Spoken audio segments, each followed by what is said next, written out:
What's up, everybody? Welcome back to the channel. Now, I did a video a couple of weeks ago, I guess, Cenk Uygur going on to Bryan Tyler Cohen's show, and they were discussing how Cenk is a traitor, and he's now MAGA, and he's far right, and all this, and they were basically, Cenk was going on this tour of left-wing pundits and just getting berated by these people for going to Amfest and talking with Charlie Kirk and actually taking up for MAGA, right? But that's not really what he's doing. He's just calling out common sense where he sees it. Like, Cenk is going on this ride, right? Like, I've blasted Cenk Uygur in the past for being just one of the most Trump deranged. And he still throws that air of Trump derangement out there, but at least he's like, okay, so the voter base, Trump's base, he's actually trying to talk to us, but I see what he's doing, right? He's trying to win back some of these votes because he just saw, the Democrat Party and Democrats in general, the left, just get nuked this past election, or just absolutely nuked, just completely obliterated. So he's like, hang on, we've got an issue here. And this is part of the problem with Democrats and the left. They don't seem to see a problem. They keep pushing this ridiculous rhetoric, this ridiculous talking points, and they're trying to make it work somehow, and it's not working because it doesn't align with reality. They take facts and then twist and throw their narrative on top of that and try to push that as reality, and that's just not what it is. But we've got Cenk coming back onto Bryan Tyler Cohen, and they're having a discussion, and Bryan Tyler Cohen's having a "I told you so" moment, and you gotta love to see it, y'all. Check this out. That ground to the right, so I continue defending you going on there and any other right-wing platform. But at the time, I took issue with you claiming that these people were, quote, for real about fighting against the establishment. And I asked you at the time what your red line would be before you realized that they're not for real about fighting against the establishment, that in fact, there's no long-standing principle among these MAGA people other than just allegiance to Donald Trump. Here's that clip. What's your red line to the point where you finally recognize whether or not the people who you were talking to at Turning Point USA's Amfest, for example, are not actually operating in good faith, and whether there is, again, to my earlier question, no actual longstanding principle, it's other than fealty to the God King, right? Like I guess that's what I'm trying to figure out here, because thus far there has been no indication that even though they say they're for anti-corruption, Donald Trump's the most corrupt guy to ever sit in the Oval Office, even though they say that they're, for the list goes on and on, right? It's the list that we have spoken about earlier. But when will you stop giving certain people at this event, for example, the benefit of the doubt in terms of their actions not matching up to their rhetoric? My best guess is the anti-war stuff is where the rubber hits the road. So you said that, quote, the anti-war stuff is where the rubber meets the road. So the anti-war stuff. Within days of that interview happening between us, Trump was asked whether he would give an assurance that his threats to annex Greenland and the Panama Canal wouldn't include military force. And here's what he had to say. Let's start, if we could, with your references to Greenland and the Panama Canal, so forth. Can you assure the world that as you try to get control of these areas, you are not going to use military or economic coercion? No. And can you tell us a little bit about what your plan is? Are you going to negotiate a new treaty? Are you going to ask the Canadians to hold a vote? What is the strategy? Yeah, I can't assure you. You're talking about Panama and Greenland. No, I can't assure you on either of those two. He said no, clear as day. And guess what? Nobody in his party abandoned him. Not a single Trump acolyte even spoke out against it. There wasn't a word spoken out against him. So I guess my question here is, are you prepared to concede that, like I said, these people do not have any longstanding principles? There is nothing that you can do to shake their support, and that you gave them too much credit for thinking that they care about anything other than allegiance to Trump? Yeah, absolutely not. Not even close. In fact, I think since then, a lot of interesting things have happened that have showed I'm closer to right. And remember, I'm saying this as what I'm seeing and what I think is going to happen, but time will tell. So first, on Greenland and Panama, they don't really think he's going to invade Greenland or Panama. They think that that's his usual bluster. Okay, this is what's wrong with being Trump deranged, right? You take any little thing you can, you try to take that and twist it around to fit whatever narrative that you're building up here in your brain.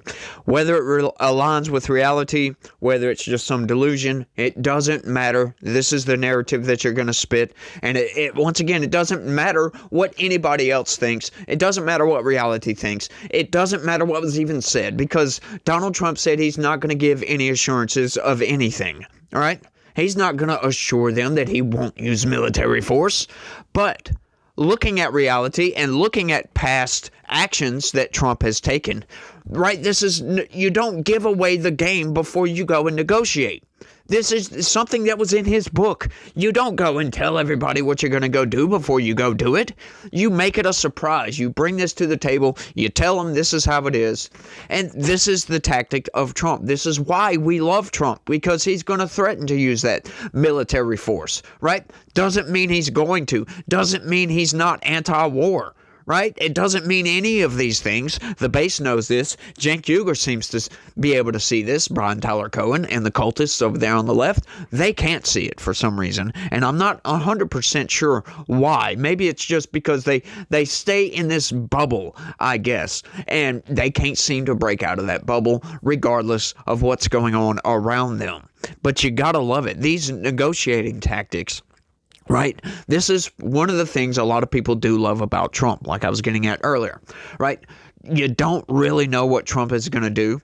And, this can be a good thing because it keeps people kind of on edge, right? Now, a lot of people say, oh, well, Trump's so easily manipulated. Cenk Uygur has used this in the past. All you got to do is go up and start kissing the pinky ring and Trump will do whatever. Do you really think that a man like that would be so easily manipulated would be able to get to where he's at right now? We really believe this? A billionaire. Do you think you could gain billions of dollars in wealth, power, become the president of the United States of America if you're so easy manipulated, right?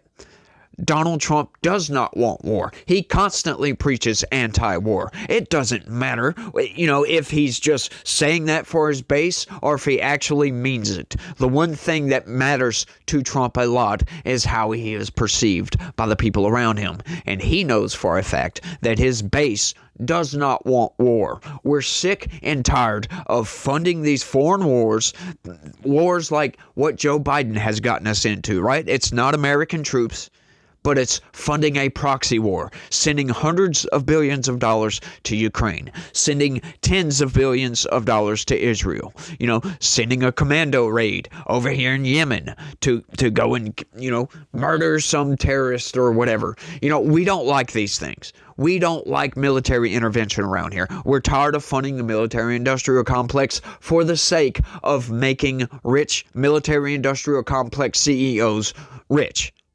Even more rich, right? We're sick and tired of all these things. But these people, they don't have any substance to grasp onto. So what do? They take something Trump said, some innocuous statement, no, I can't make any assurances of this, and they flip that around. See, we told you, he's not anti-war. He's definitely going to invade Panama and Greenland to get what he wants because he's the God King, and they're just kissing his feet constantly. It's hilarious. But let's keep going. This absurd, comical conversation about invading Greenland is a tiny, minor thing that's not actually going to happen. But what actually did happen is a giant war between Steve Bannon and Elon Musk broke out. So if you're saying, well, they're a monolith, well, which one's the monolith, Bannon or Musk? Because they now absolutely hate each other. Bannon for all of his evils, and there are plenty of those, and he's massively anti-immigrant, and I'm an immigrant. I'm, again, wide-eyed about that. I'm not naive 1% about that. But he's talking about raising corporate taxes. He's talking about raising taxes on the rich. And he's talking about how Elon Musk is a donor and that we shouldn't give into that kind of corruption. So Now, on the other hand, I might agree more with Elon Musk on H-1B, but you can't just do binary brain and go, me hate all MAGA. Well, which ones? Because they now massively disagree. But the through line between both of them is that all of the glue that holds both factions, the Bannon faction and the Elon together, is that they have an allegiance to Donald Trump. That is the only, again, that's the only longstanding principle between all of these people. That's not remotely true, because if that was true, Bannon would have bowed his head to Musk and said, "Okay, well, he is the great donor to Donald Trump." I hear what you're saying, but look. That's just a fact, Brian. You can't deny it. I hear what you're saying with regard to that, but Trump gets a pass in a way that every single underling beneath him doesn't get. But wait a minute, Brian. So that's obviously true, but did Biden not get the same pass for a long, long time as his brain was melting? All of the Democrats were like, "No, he's young and dynamic." Are you kidding me? Are you kidding me? I think that you prove yourself wrong because you were out there. But I'm giving you credit here because you were out there, and the fact that people like you could come out and say that Biden should not be running for re-election, of course. But look, the majority of people are going to. So you're admitting that the Democrats are also a cult. I'm saying that for a lot of the party, they are going to stand behind the president as he's facing re-election against Donald Trump. That's okay. Clear, you're saying clear the as same day. exact thing. But nobody. We have to blindly support our no. maniacal president who can't even talk or think. I'm saying nobody is willing or allowed to say an ill word of Donald Trump, even within these so-called competing factions between Bannon and Elon Musk. That's not remotely true, Brian. That's not true. Look at the two primaries. Nikki Haley said a lot of unkind things. DeSantis did for a little while. No, hold on. That's the primary. And she's since come around and bent the knee. No way. Now you're misleading. They had a real primary and Trump crushed them. We did not have a real primary. All we had was a bunch of jackasses who went and said, "How dare you oppose Biden?" To me, to Marianne Williamson, to Dean Phillips. Forgive me and Marianne. To Dean Phillips, a sitting U.S. congressman, they were like, "He is being disloyal." I agree with that. That's true. Joe Biden is great. Joe Biden is young and dynamic. You tell me that's not a bubble, brother? So, but what I'm trying to explain to both sides is you're both in bubbles. Please, for God's sake, think objectively. And this is the number one request that I would have of people on our side, which is focus on policy. Don't get into this cult of personality. Oh, that's a Democratic leader. Or cult of personality. That's Trump. We have to oppose everything Trump is doing. No, wait a minute. What is the policy? Okay, now Cenk is not going to come outright and say it, even though he kind of did. But he has to get out there and he has to use the both sides argument on this. I don't have to. I'm not in that cult, right? This is the perfect test for anybody that follows Donald Trump that may get called a Trump cultist, if you will. And if you have any doubts about, am I really in a cult? Think about this for a second. Do you disagree with Donald Trump on any issue?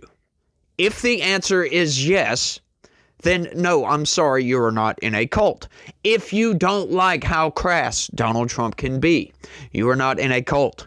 These people, they're in a cult and can't seem to understand normal interactions with other people in the cult, if you will, right? Because when you're in the cult, everybody agrees on everything 100% of the time. And if you don't agree with everything that everybody else agrees upon 100% of the time, you are kicked out of that cult. This is how they are acting, right? This is the trap that they fall into, right? Because if you're going to call the other side a cult, and you're not in a cult, then you have to actually act like you're not in a cult and say, "Oh, well, look at them. They're fighting over here, blah, blah, blah, blah, blah," but they're still in a cult. Hang on. That doesn't make any sense, Bryan Tyler Cohen. How can they be having a civil war with a cult? And then you just going along and agreeing, right? But yet Bryan Tyler Cohen was one of the major proponents saying that Joe Biden is a dynamo in the background. There's nothing wrong. Hang on. Don't look at Joe Biden. Look at Donald Trump over here. His cognitive faculties are waning as well. Look, he had trouble. He mixed up Nancy Pelosi with Nancy Mace or, blah, blah, blah, blah, blah, whatever. They just point out all these little inconsistencies, right? Acting like people don't mess up. But it's clear to see that Donald Trump and Joe Biden were vastly different. Vastly different. And when Cenk Uygur comes out and says Joe Biden is old, he's frail, he can't do this job, his brain is melting, he got called MAGA for doing that. He ran as a presidential nominee against Joe Biden. And this is what you gotta love about watching these people flounder, trying to call MAGA people in a cult. They're trying to say they're in a cult when they're over here disagreeing on everything. That's how normal people react. But Bryan Tyler Cohen can't seem to understand that because he's been in the cult for so long, and that everybody just falls in line, right? They're just in lockstep with everything else. He thinks that's normal, when that's actually not normal. Everybody agreeing on everything 100% of the time. Yeah, and you gotta love bringing Cenk Uygur on to berate him about disagreeing with the cult. Oh my goodness. Let's keep going. Loathe them. And if they can create momentum, Bannon, I'm skeptical, very, very skeptical about this. But if Bannon could create momentum for increasing corporate taxes, correct answer is yes, and help him fight against Musk. If Musk is right about something, help him fight against Bannon. That way we get to have a voice and we get to be a part of the equation. But if you just sit there and go, no, me hate Trump, but which one is Trump? Which one is Trump? Yeah, I mean, I hear what you're saying, but it's not that what I'm saying is we hate Trump. It's that what I'm saying is that at the end of the day, there is nothing that Donald Trump could do to push away any of these people, and that when you suggest that your red line, for example, is that they're anti-war, that at the end of the day, nothing he can do is going to push these people away. If we can watch this guy incite an armed insurrection at the U.S. Capitol and have all of these people initially speak out against it, only for them all to ultimately come back home, and there is not a single Republican in good standing in the Republican Party. Liz Cheney is out of the party. Adam Kinzinger is out of the party. Those are the only two people who are willing to speak out. Everybody else has since come back home to Trump. There is nothing he can do. If it's not going to be an armed insurrection at the U.S. Capitol, it's going to push these people away. The notion that a policy decision that he could make is going to have enough weight behind it to finally push these people away. They have shown by virtue of coming back home to him that nothing he can do. I mean, like, we joke about him saying that I can shoot. He hasn't even started in this term. What you're talking about is true for the past. That is definitely true. Look, I'm the very last person to defend Trump on Trump's terms. I did a loser Donald segment. I literally did 100 of them before the 2016 election. Before this election, we did more Trump madness, 64 of the worst things he's ever done. So I know how dangerous Donald Trump can be. I know what an egomaniac he is. Right. And I'm not challenging you on that. But go on. Yeah. So I know who I'm dealing with here, but he also likes to be popular.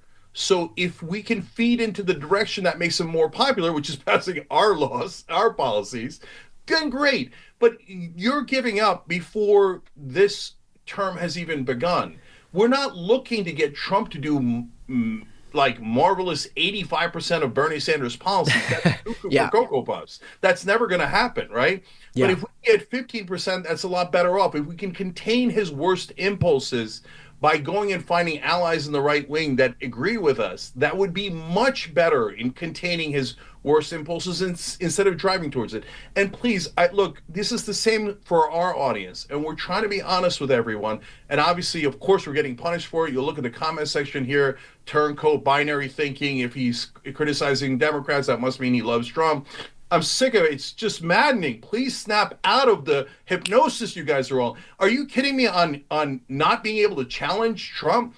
First of all, they did challenge Trump. He won. On Biden, it was the most legitimate challenge in history. And everybody said, shut up and fall in line behind the guy who's in obvious mental decline, who's talking about how his uncle was eaten by cannibals. And what did our side do? Everybody said, shut up and fall in line. And objecting to leadership is unacceptable. And by the way, Brian, they'll do it again. They'll put up another corporate robot like Pete Buttigieg or Gavin Newsom in 2028, and they'll tell you, shut up. You're not allowed to disagree. Unity.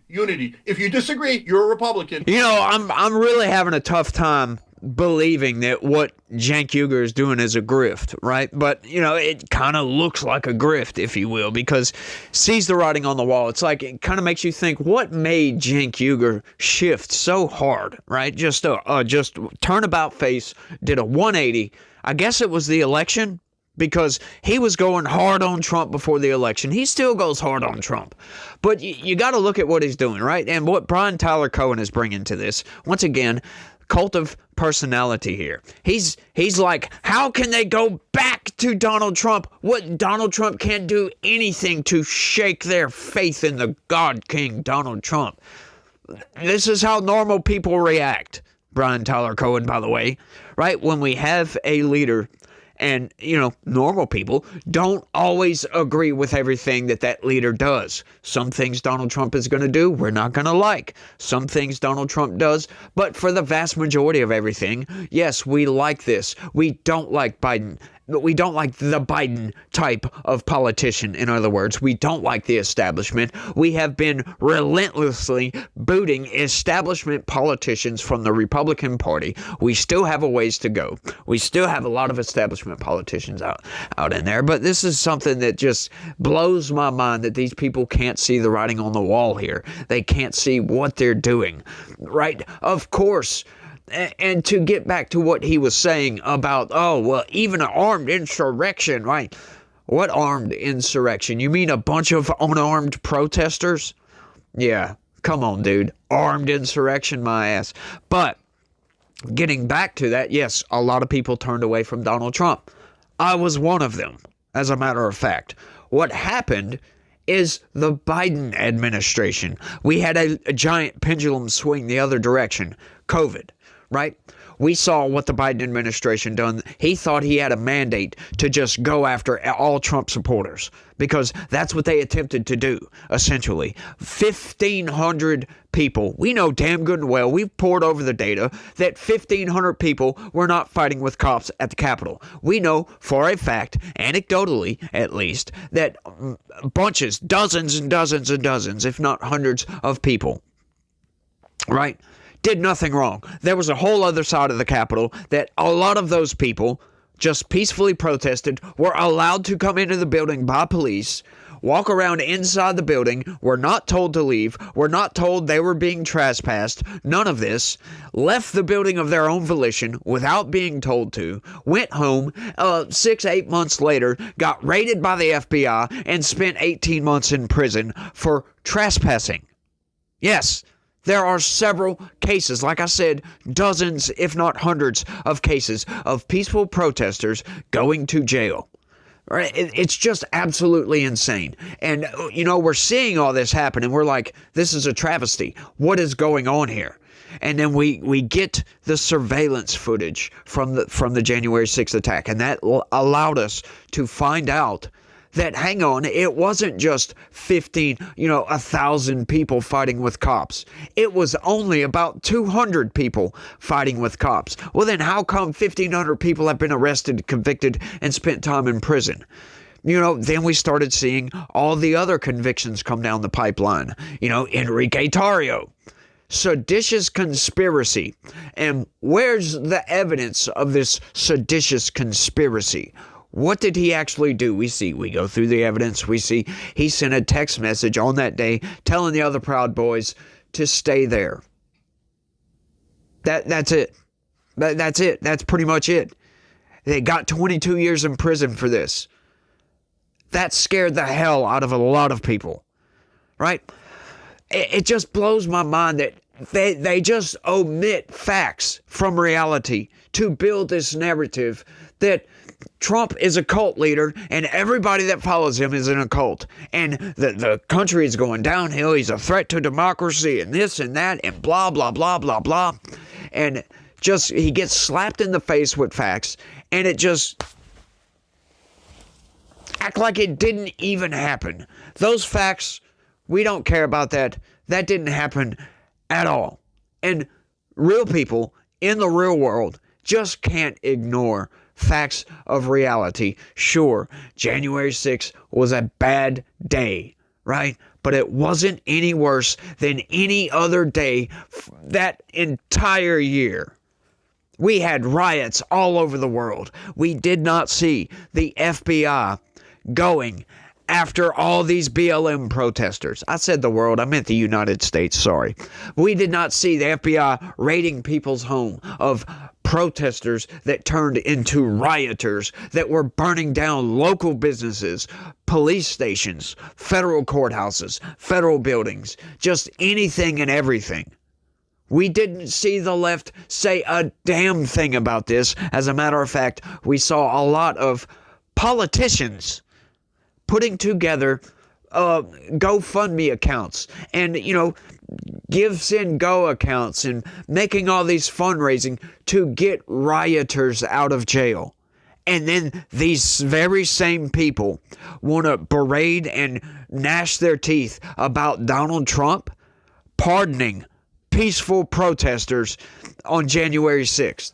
Are you freaking kidding me? That is the height of hypocrisy.